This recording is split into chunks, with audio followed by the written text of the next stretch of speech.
खुदावन यीशु मसीह के जीवित और मुबारक नाम में आपको सलाम। परमेश्वर आपको आशीष दे, आपको बरकत दे। आप जहाँ पर भी हैं खुदावंद आपकी हिफाजत करे। हालेलुया। मेरे प्रियो, परमेश्वर के वचन सच्चे हैं और विश्वास योग्य हैं। जब हम उनको अपने जीवन में पहला स्थान देते हैं और अपने जीवन को उसी के हिसाब से लेकर के चलते हैं, तो ऐसा नहीं कि दुख परेशानियां नहीं आती। बहुत सारी दुख परेशानियां आती हैं, लेकिन परमेश्वर बताता है कि यहोवा परमेश्वर उन सारी विपत्तियों से अपने लोगों की सुरक्षा करता है, उनको बचाता है।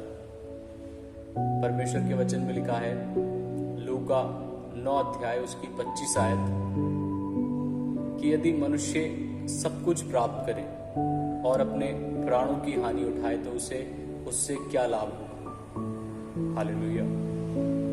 ये वचन हमें इस बात की ओर इशारा करता है कि आज हम जिस दौड़ में हैं, जिन चीजों के पीछे हम भाग रहे हैं, चाहे वो बड़े मकान बनाना हो सकता है, एक अच्छी जॉब हो सकती है, एक अच्छी वाइफ हो सकती है, और एक अच्छा घर हो सकता है, बड़ी कार हो सकती है, अच्छे अच्छे कपड़े पहनने की हम अपने मन में इच्छा रखते होंगे। लेकिन अगर ये सब कुछ यहोवा को छोड़ करके, परमेश्वर को छोड़ करके, तो ये हमें सब कुछ कल मिल तो जाएगा, लेकिन इन सब से और ये सारी चीजें हमें परमेश्वर के राज्य में नहीं पहुंचा सकती। इसलिए परमेश्वर का वचन कहता है कि अगर इंसान सब कुछ इस दुनिया का हासिल कर ले और अपने प्राणों की ही हानि उठाए तो उसे उससे क्या लाभ होगा।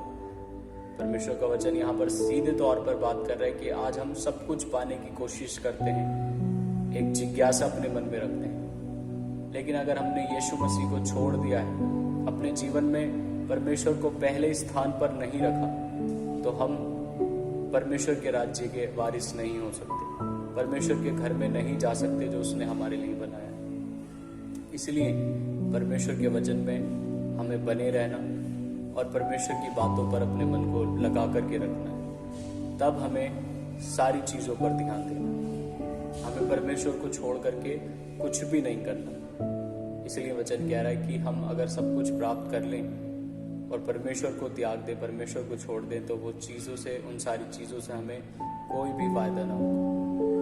क्योंकि अगर हम सब कुछ, हमारे सामने सब कुछ हो, कोई हमसे कहे कि मैं तुम्हें इतने करोड़ दूंगा, इतने लाख तुम्हें दूंगा और सारी चीज़ें तुम्हें दे दूंगा, लेकिन उसके बदले में मैं तुम्हारा प्राण लेना चाहता हूँ, तो वो सारी चीजें आपके किस काम की होंगी। तो एक सबसे बड़ी मूर्खता शैतान ने लोगों के दिमाग में डाल रखी है कि वो सब कुछ तो प्राप्त करना चाहते हैं, लेकिन जो सब कुछ देने वाला है, जो सब कुछ, जिसकी तरफ से सब कुछ परमानेंट हमें मिलने वाला है, उसको पाना नहीं चाहते।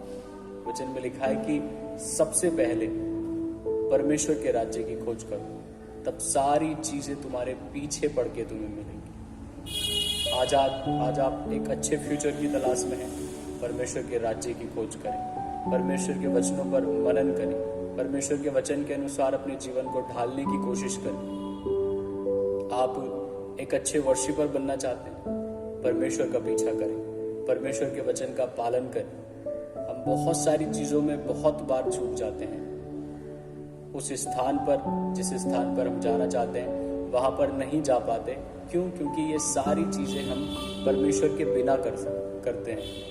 और वचन में लिखा है कि तुम मेरे बिना कुछ भी नहीं कर सकते, तुम मुझसे अलग होकर के कुछ भी नहीं कर सकते। इसलिए वो दौड़ जिसमें आप दौड़ रहे थे, यदि उस दौड़ में आपके साथ मसीह नहीं है, तो उस दौड़ में अपनी मसीह को शामिल करें, परमेश्वर को शामिल करें, फिर दौड़ना शुरू करें। अब परमेश्वर आपको निश्चय ही वो मुकाम, वो स्थान जरूर देंगे जो परमेश्वर ने आपके लिए रखा है। हालेलुया। मैं आपसे 2 बातें कहना चाहता हूँ कि इस दुनिया में और इस दुनिया के बाद कुछ भी इतना कीमती नहीं जो परमेश्वर से कीमती, मसीह से कीमती। और अगर आप सब कुछ भी प्राप्त कर लें, सब कुछ हासिल कर लें और मसीह को खो दें, तो आपको उससे कुछ लाभ नहीं होगा। और अगर आपने परमेश्वर को पा लिया, यीशु मसीह को पा लिया, तो सारी चीजें आपके पीछे पड़ के आपको मिलेंगी।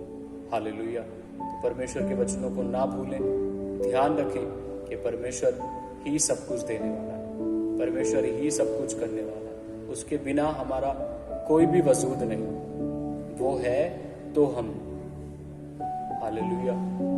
इसलिए इन वचनों पर गौर करें। अगर आप सारी चीज़ों के पीछे थे, अब तक आपने सब कुछ पाने की कोशिश की लेकिन आपको कुछ नहीं मिला, तो आज से परमेश्वर के साथ उन चीज़ों के पीछे जाएं जो आपको चाहेंगे, जो ज़रूरतें आपकी हैं। उन चीज़ों को फिर पाने की कोशिश करें जब परमेश्वर के साथ आपका रिश्ता मजबूत हो जाए।